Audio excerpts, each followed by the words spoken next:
Baik, selamat pagi Pak Putu. Selamat pagi Pak Wayan. Apa kabar Pak Putu? Kebetulan hari ini sangat baik sekali Pak Wayan kabar Baik. saya.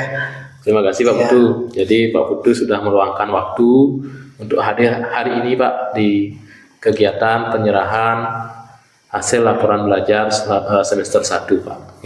Iya. Ya. Baik Pak Putu, jadi apakah Pak Putu sudah membaca laporan hasil belajar yang saya kirimkan kemarin Pak? Sudah Pak, sudah saya cek kemarin karena saya ingin tahu juga bagaimana perkembangan anak saya. Jadi Bapak, hari ini kami undang ke sekolah selaku orang tua ataupun wali dari Made Putra, gitu ya, sekaligus ya untuk diskusi Pak. Jadi selain kami kirimkan berupa file, hari ini kita akan diskusi terkait dengan perkembangan belajar anak Bapak. Ya, siapa? Izin Pak, ini saya menyampaikan hasil pengamatan saya selama satu semester. Saya sudah mengajar di kelas 1A yang merupakan kelas Made Putra. Jadi selama satu semester ini saya menemukan beberapa hal Pak.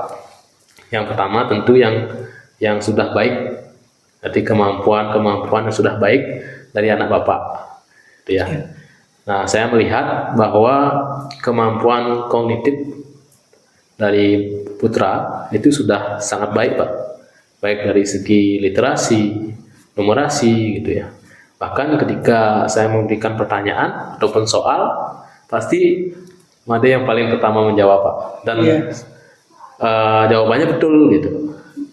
Berdasarkan hal itu, saya melihat dan saya menilai bahwa Made itu mempunyai kemampuan kognitif yang baik, coba ya.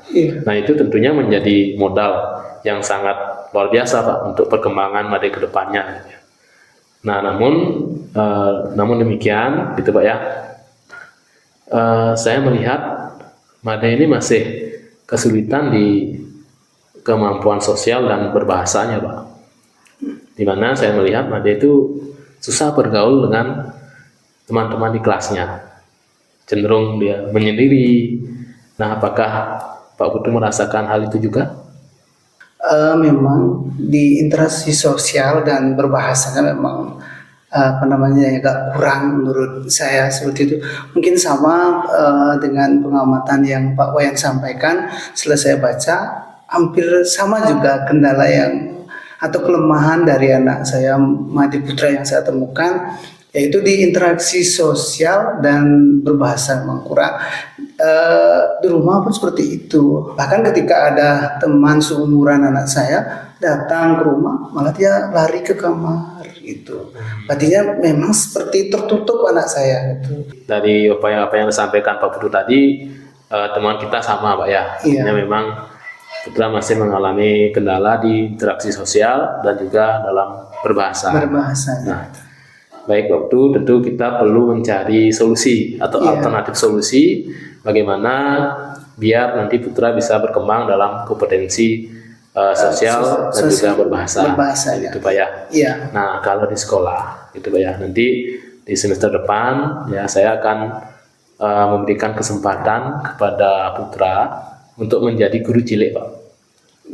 Ya, karena kenapa demikian? Seperti yang saya sampaikan tadi, bahwa putra mempunyai kemampuan kognitif yang di atas rata-rata teman sekelasnya Pak, gitu kan.